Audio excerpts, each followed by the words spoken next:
ताज्या बातम्यांसाठी ABP माझाला subscribe करा आणि बेल आयकॉन प्रेस करा।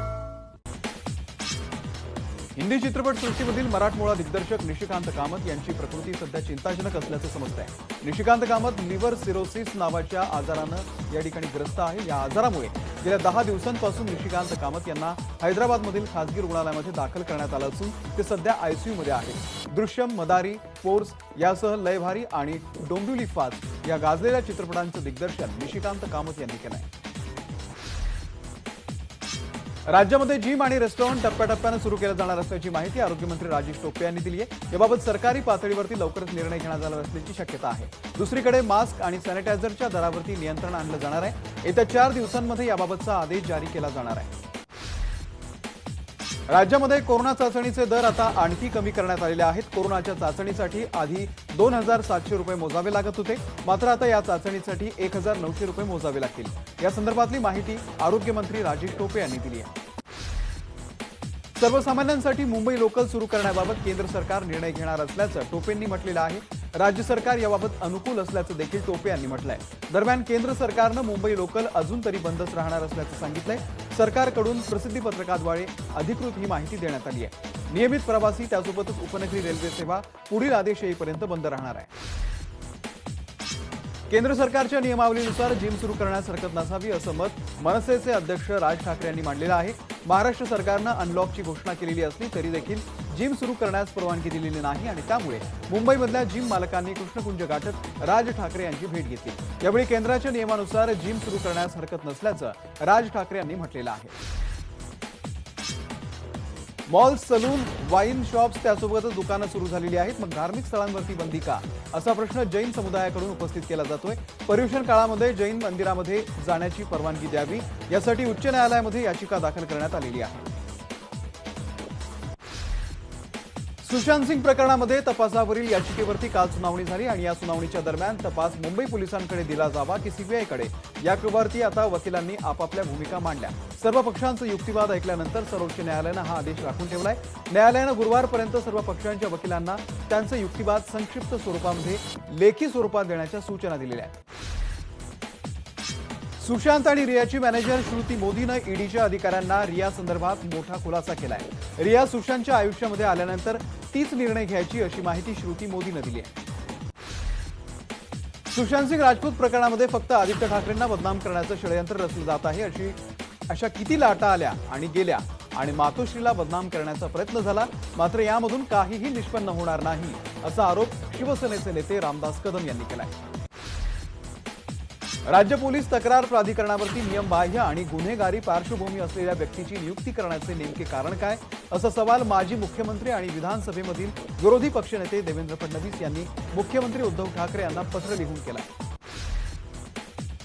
आठवड्याभराच्या खंडानंतर मुंबईसह कोकण किनारपट्टीसह महाराष्ट्राच्या काही भागामध्ये अतिवृष्टीचा अंदाज वर्तवण्यात आलेला आहे। दरम्यान मुंबईसह कोकण आणि मध्य महाराष्ट्रामध्ये 15 ऑगस्टपर्यंत जोरदार पावसाची शक्यता वर्तवण्यात आली आहे। महाराष्ट्रामध्ये काल दिवसभरामध्ये 11,088 कोरोनाग्रस्तांची वाढ झालेली आहे आणि त्यामुळे एकूण कोरोनाग्रस्तांची संख्या 5,35,601 वरती पोहोचली आहे। काल राज्यामध्ये 256 जणांचा मृत्यू झाला आहे। पंतप्रधान नरेंद्र मोदींनी काल 10 राज्यांमधील कोरोना परिस्थितीबाबत आढावा बैठक घेतली। या बैठकीनंतर मोदींनी केलेल्या भाषणामध्ये महत्त्वाची माहिती दिली आहे। देशातल्या 10 राज्यांमध्ये ऍक्टिव्ह केसेसचं प्रमाण 80% असून या 10 राज्यांनी कोरोनाची लढाई जिंकली तर देश जिंकेल असं म्हटलेलं आहे। भारत बायोटेकच्या कोरोनावरील कोवॅक्सिन लसीची क्लिनिकल ट्रायल नागपूरच्या गिल्लूरकर हॉस्पिटलमध्ये सुरू आहे। 27 जुलैपासून सुरू असलेल्या या ट्रायलला 15 दिवस पूर्ण झालेले आहेत। 55 स्वयंसेवकांना काल दुसरा डोस दिला गेलाय। पहिला डोस दिलेल्या स्वयंसेवकांची प्रकृती सामान्य आहे। आतापर्यंत कोणालाही रिॲक्शन झालं नसल्याचं आढळून आलंय। ज्येष्ठ शायर राहत इंदोरी यांचं काल निधन झालं। वयाच्या 70व्या वर्षी त्यांनी इंदोरमधल्या रुग्णालयामध्ये अखेरचा श्वास घेतला। काल सकाळी 2 वेळा राहत इंदोरी यांना हृदयविकाराचा झटका आला आणि त्यानंतर त्यांचं निधन झालंय। राहत इंदोरी यांना कोरोनाचीही लागण झाली होती।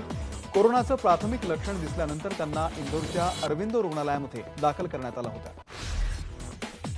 माजी राष्ट्रपती प्रणव मुखर्जी यांची प्रकृती अद्यापही चिंताजनक आहे। भारताचे माजी राष्ट्रपती प्रणव मुखर्जी यांच्यावरती 10 ऑगस्ट रोजी शस्त्रक्रिया करण्यात आली होती।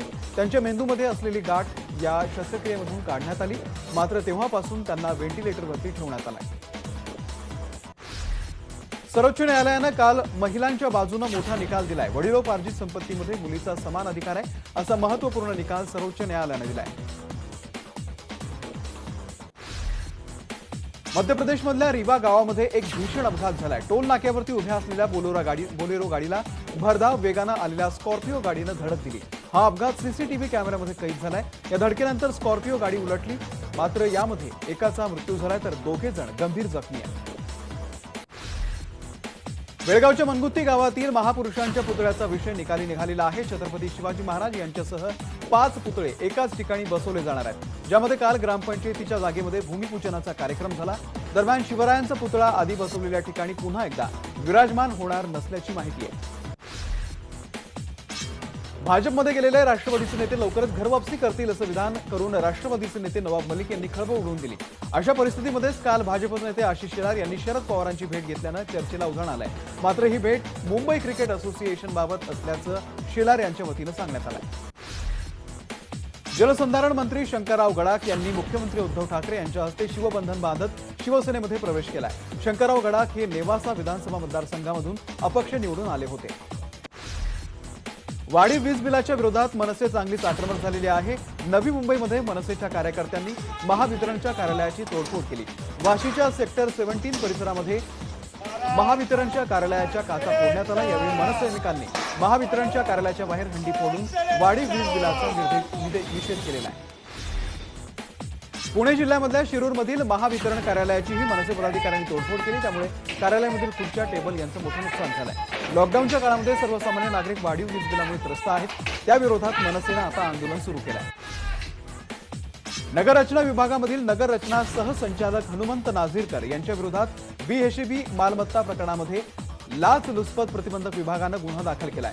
नाझीरकर यांच्याकडे 2,85,00,000 रुपयांची बेहिशेबी मालमत्ता आढळून आली आहे। एकूण 8 ठिकाणी त्यांची मालमत्ता आहे आणि त्या मालमत्तांची झाडाझडती सुरू असल्याचं लाचलुचपत प्रतिबंधक विभागाकडून सांगण्यात येत आहे। पुण्यामधील लोहगाव आंतरराष्ट्रीय विमानतळावरती 26 ऑक्टोबरपासून रात्री 8 ते सकाळी 8 वाजेपर्यंत विमानाचं टेक ऑफ आणि लँडिंग होणार आहे। 26 ऑक्टोबरपासून पुढील 1 वर्ष सकाळी 8 ते संध्याकाळी 8 या वेळेमध्येच विमानांची ये-जा करण्यास परवानगी देण्यात आली आहे। कल्याण, डोंबिवली, अंबरनाथ आणि बदलापूरला नवी मुंबईशी जोडणारा महत्त्वाचा दुवा शिळफाटा रोड ओळखला जातो, मात्र या डोंबिवली ते शिळफाटा मार्ग ट्रॅफिक जंक्शन बनलेला आहे। दररोज होणाऱ्या वाहतूक कोंडीमुळे नोकरदार वर्ग अक्षरशः त्रासून गेलाय। मुंबई महानगरपालिकेच्या इतिहासामध्ये पहिल्यांदाच आयुक्तांच्या सुरक्षेसाठी खासगी बाउन्सर्स नेमण्यात आलेले आहेत, मात्र यावरून आता पालिकेमधील विरोधी पक्ष असलेले काँग्रेस आणि भाजप चांगलेच आक्रमक झालेत। महानगरपालिका आयुक्त नेमके कुणाला घाबरतायत असा सवाल त्यांनी उपस्थित केला। कोझिकोड विमान दुर्घटनेमध्ये मृत्यू झालेल्या कॅप्टन दीपक साठे यांच्यावरती विक्रोळीमधल्या स्मशानभूमीमध्ये शासकीय इतमामामध्ये अंत्यसंस्कार करण्यात आले। कोझिकोडच्या धावपट्टीवरून विमान घसरल्यानं झालेल्या अपघातामध्ये पायलट दीपक साठे यांच्यासह 18 जणांचा मृत्यू झाला। प्रवाशांचे प्राण वाचवताना कॅप्टन दीपक साठे यांनी स्वतःचं बलिदान दिलं। मुंबईमधील अभ्युदय बँक अडचणीमध्ये आली असल्याची माहिती गेल्या 2 दिवसांपासून समाज माध्यमांमध्ये मोठ्या प्रमाणात व्हायरल झाली आहे। बँकेच्या ऑडिटरनं ही माहिती दिल्याचं मेसेजमध्ये म्हटलंय, मात्र समाज माध्यमांमध्ये फिरणारी ही माहिती पूर्णपणे चुकीची आहे। बँकेमध्ये कसल्याही प्रकारची अडचण नसून सर्व व्यवहार सुरळीत सुरू असल्याचं बँकेचे अध्यक्ष संदीप घनदाट यांनी आणि व्यवस्थापकीय संचालक प्रेमनाथ एस सालियन यांनी पत्रकार परिषद घेऊन सांगितलेलं आहे। मुंबई विद्यापीठाच्या अंतर्गत येणाऱ्या महाविद्यालयांच्या पदवी प्रथम वर्ष प्रवेशाची दुसरी गुणवत्ता यादी जाहीर करण्यात आली। साऱ्या गुणवत्ता यादींची प्रतीक्षा करणाऱ्या वेटिंग लिस्ट मधील अनेक विद्यार्थ्यांना यामध्ये कॉलेज मिळालेलं असून 12 ते 17 ऑगस्ट दरम्यान विद्यार्थ्यांना मिळालेल्या कॉलेजमध्ये प्रवेश निश्चित करायचे आहेत, तर 17 ऑगस्ट रोजी तिसरी गुणवत्ता यादी जाहीर केली जाणार आहे। 11वीच्या ऑनलाईन प्रवेशासाठी येत्या 30 ऑगस्टला पहिली गुणवत्ता यादी जाहीर होणार आहे आणि त्याआधी आजपासून व्यवस्थापन कोट्यातील प्रवेश पहिल्या गुणवत्ता यादीसाठी कॉलेज पसंतीक्रम भरण्यास सुरुवात झाली आहे। यासाठीची अंतिम मुदत 22 ऑगस्ट असणार आहे। वाशीच्या फोर्टिस हॉस्पिटलमध्ये तोडफोड करण्यात आली आहे। फोर्टिसच्या डॉक्टरांनी रुग्णांकडे लक्ष न दिल्यानं मृत्यू झाल्याचा आरोप करत नातेवाईकांनीही तोडफोड केली। लॉकडाऊनचा मोठा फटका छोट्या व्यावसायिकांसह सिंगल स्क्रीन थिएटर्सला सुद्धा बसलेला आहे। गेली 5 महिने ही थिएटर्स बंद आहेत आणि ते कधी सुरू होतील याची शाश्वती नाही आहे, त्यामुळे व्यवसाय पूर्णपणे ठप्प आहे। नागपूर महानगरपालिकेमध्ये आयुक्त तुकाराम मुंढे आणि भाजपच्या नगरसेवकांमध्ये पाणीपट्टी वाढवण्याच्या मुद्द्यावरती वादाचा नवा अंक सुरू होण्याची शक्यता आहे। पाणीपट्टी 5% वाढवण्याच्या आयुक्त तुकाराम मुंढे यांच्या निर्णयाच्या विरोधात भाजपनं आक्रमक भूमिका घेतलेली आहे। रत्नागिरी जिल्ह्यातील खेडमध्ये गणपती बाप्पाला आणण्यासाठी मनसे कार्यकर्तेच तुमच्या घरी बाप्पाला पोहोचवणार आहेत। कोकणामधील रत्नागिरी जिल्ह्यातील खेड येथे मनसेकडून आम्ही आणू बाप्पा तुमच्या घरी हा अभिनव उपक्रम राबवण्यात येतोय। सोलापूरमधल्या मंगळवेढा तालुक्यामध्ये एक धक्कादायक घटना घडली। प्रेमविवाहाच्या रागामधून मुलाच्या वडिलांना झाडाला बांधून मारहाण केल्याचा प्रकार समोर आलाय। मुलीस पळून नेऊन लग्न केल्याचा राग मनामध्ये धरून मुलाच्या वडिलांना गावातील भर चौकामध्ये झाडाला बांधण्यात आलं आणि मारहाण करण्यात आली। मंगळवेढा तालुक्यातील भाळवणी येथे हा प्रकार घडलाय। खोट्या अॅट्रॉसिटीचा गुन्हा दाखल केल्यानं अहमदनगर जिल्ह्यामधील कर्जत तालुक्यामध्ये मराठा समाजातर्फे कर्जतमध्ये बंद पाळण्यात आला।